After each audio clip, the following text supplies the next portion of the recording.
Olá pessoal, como vocês estão? Estou de volta aqui com mais um Bem Viver Corpo e Mente na TV Cidade de Farroupilha e é um prazer estar aqui retornando com vocês para mais esse programa e hoje falando especificamente do Outubro Rosa, né? Nós vamos falar um pouquinho desse autocuidado, desse olhar carinhoso que temos que ter conosco mesmos.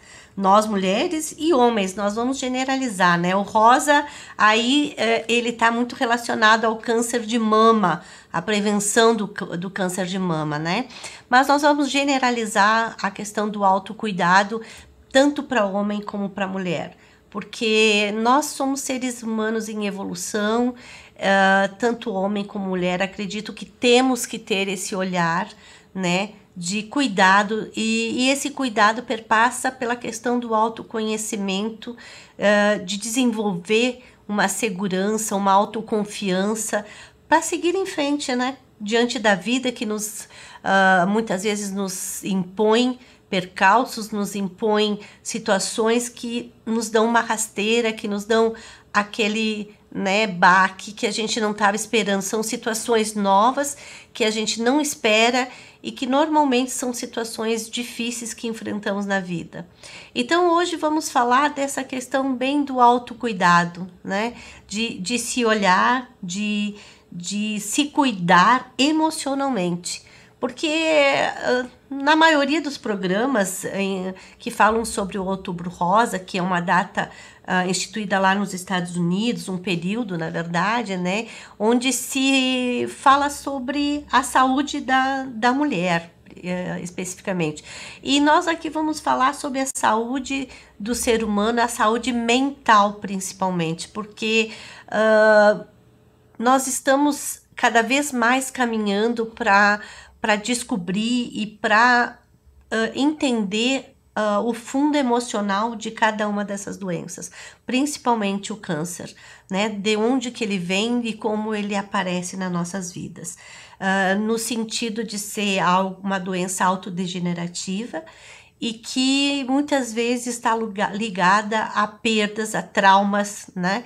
Não resolvidos, situações realmente de perda, e que a pessoa não consegue passar por aquele processo e evoluir, porque eu acredito que qualquer doença é um momento de rever conceito, de rever nossa situação emocional, nossas condições emocionais e como a gente está resolvendo nossos conflitos, como a gente está conseguindo sair dessas crises, né?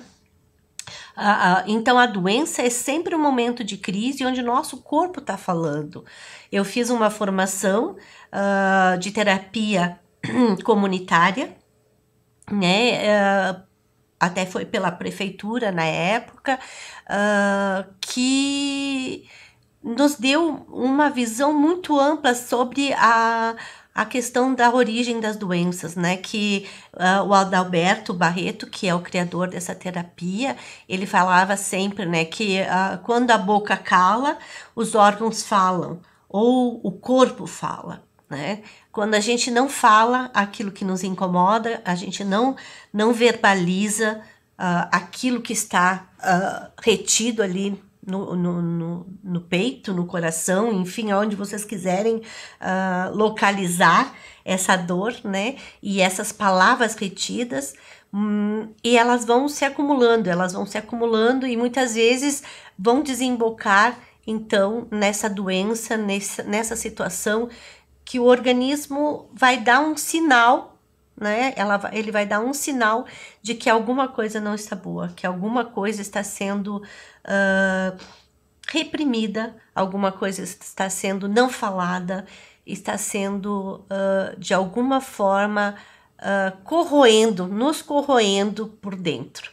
Então, hoje eu quero trazer para vocês essa mensagem de que realmente nós temos que nos olhar por dentro, nós temos que procurar recursos e mecanismos e ferramentas para podermos estar cada vez melhor, nos entendendo melhor, nos relacionando melhor com as pessoas que nos cercam, para a gente poder viver mais em paz e poder ter motivos para continuar vivos. Eu acho que eu já falei no ano passado, no meu programa sobre Outubro Rosa, né, que a gente não tem garantias de estar vivo, né? E a única coisa certa nessa vida é que nós vamos morrer, né? Quando a gente nasce, a única coisa certa que vai acontecer conosco, que a gente pode dizer assim, com certeza vai acontecer, é a morte. Em algum momento nós, né, vamos desencarnar, nós vamos fazer a passagem, como você que está me assistindo aí quiser chamar. Mas nós vamos estar, né, vamos dizer assim, se desmaterializando, deixando de ser matéria, e podendo ser espírito e passando a ser espírito apenas, ou energia para alguns, né? Mas que esse processo seja um processo lento e calmo e tranquilo, que seja um desapegar sem a dor e o sofrimento da doença. Que todo mundo sofre, a família sofre, o indivíduo em primeiro lugar, né, está sofrendo, e a gente poder estar fazendo, né, passando por esse processo, como eu falei antes, de uma maneira tranquila e sabendo que vamos ser acolhidos, vamos estar bem a partir disso. Então, a importância é de se viver bem esse período, né? Entre a vida e a morte, estarmos aqui nesse mundo contribuindo para que ele seja melhor, contribuindo para o nosso mundo ser melhor, em primeiro lugar. Que a gente possa construir esse mundo melhor, de autocuidado, de um olhar carinhoso com a gente mesmo, e aí, por consequência, a gente vai conseguir olhar o outro com mais carinho, com mais compreensão, com mais tolerância, porque a gente está sendo tolerante com a gente mesmo. Hoje já está comprovado que o perdão, né, eu trouxe aqui o Frei Jaime, que falou muito bem, né, com muita propriedade em relação ao perdão, da importância do perdão para a gente, né, que perdoa, não para o outro, mas para a gente que perdoa, para a gente que não alimenta ódio, não alimenta raiva no coração, e pode olhar o outro como alguém também em construção, também que erra, e nos perdoando em primeiro lugar, porque quando se perdoa o outro, nós estamos perdoando a gente mesmo, a gente está sendo condescendente com a gente mesmo. E nos considerando merecedores de ter uma vida de qualidade, uma vida de paz, e que eu aqui faço um adendo de diferenciar vida na paz, né, a tranquilidade, a harmonia, com a questão da euforia, né? Muita gente confunde euforia com paz e tranquilidade e harmonia. Considera-se feliz aquele que está eufórico, que está muitas vezes drogado, que está bêbado, que está extremamente alegre e eufórico. E eu digo que a gente tem que buscar essa qualidade de vida na tranquilidade, na paz de espírito, e deitar a cabeça no travesseiro à noite e entender que a gente fez o melhor que podia naquele dia. E que a gente amanhã pode fazer diferente. Amanhã a gente pode estar se repensando, se reorganizando, sendo uma versão melhor de nós mesmos, né? Então, a gente tem que tomar esse cuidado muitas vezes de não confundir paz e tranquilidade e ausência de conflito com essa questão da euforia. E a ausência de conflito que eu coloco também não é a total ausência de conflito, porque eu acho que conflito nós vamos ter sempre, mas é importante que a gente se olhe para esse conflito, entenda ele e saia protagonista dessa história, da nossa história, né? Que a gente possa ser alguém que assuma a responsabilidade sobre as suas dores, sobre a sua história, entenda que é vítima da sua história e não do outro, mas daqueles que nos antecederam, é claro, mas que esse também foi vítima, e que ele foi vítima e esse outro também foi vítima de outro, e que as coisas têm se arrastado ao longo da história da humanidade, se passando conflitos de geração para geração. E muitas vezes uma mulher desenvolve um câncer de mama porque lá atrás, né, teve uma dificuldade, a sua mãe teve ou a sua avó teve uma dificuldade em relação à maternagem, né? Perder um filho, ou, né, de alguma forma teve um trauma não resolvido que foi passando de geração para geração. A gente fala isso em reedição de conflito. Ele vai passando de geração para geração até que ele possa estar sendo resolvido, né? Até que a gente possa elaborar esse conflito. Muitas vezes a gente vai levando, achando até que é um karma, que é a história da família é assim, que a gente vai perpetuar esse problema. Não, eu acho que é bem importante que a gente tenha essa consciência que pode se mudar essa história, que a gente não precisa repetir os mesmos erros, ou as mesmas dificuldades, os mesmos traumas, indefinidamente, pelas gerações que vier pela frente, né? E eu acho que nós estamos num momento da história da humanidade, com essa pandemia, com essa reviravolta que deu nas nossas vidas, que nos fez repensar muito, que fez repensar muitos valores, e que a gente sempre buscou muito a realização profissional, a realização financeira, né, adquirir bens, esse nosso lado materialista que não digo que não seja importante, que não possa ser buscado, eu sempre falo isso aqui no programa, mas que em primeiro lugar a gente tem esse olhar para com a nossa saúde mental, né? Com o nosso bem-estar mental, com os nossos conflitos sendo resolvidos, e a gente possa conquistar a liberdade, esse livre-arbítrio que se fala muito. Eu digo que a gente conquista ele, a gente vai conquistando ao longo do desenvolvimento essa liberdade para agir. Não agir por condição, para que o outro goste de mim, ou para que o outro me veja, né? Mas agir por condição, aliás, por opção, né? A gente age por condição quando a gente faz o bem, quando a gente trata bem o outro, quando a gente só diz sim para o outro, né? Porque quer que o outro nos aceite, quer que o outro nos perdoe, quer que o outro nos ache pessoas do bem, né? E a gente tem que conquistar essa condição de fazer o bem por opção, né? Por querer, por poder, por ter para dar.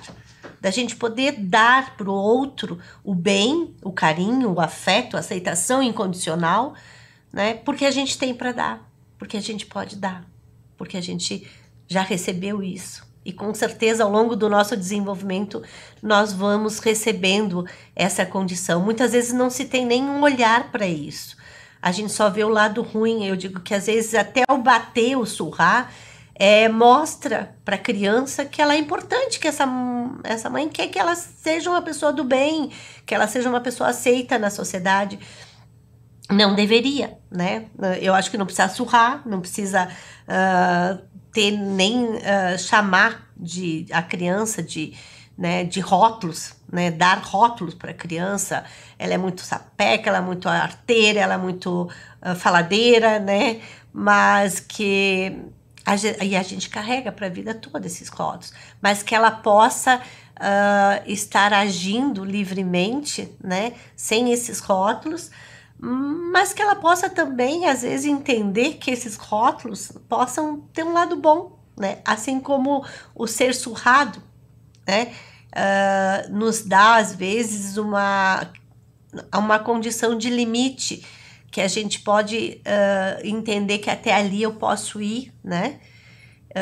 E poder também entender que eu posso ir além, às vezes, que o limite foi a minha mãe, ou meu pai, ou minha tia, ou minha avó que me deu, mas que eu posso ir além, mas com tranquilidade, não sendo aquele rebelde sem causa, né? Que muitas vezes acontece na juventude da gurizada.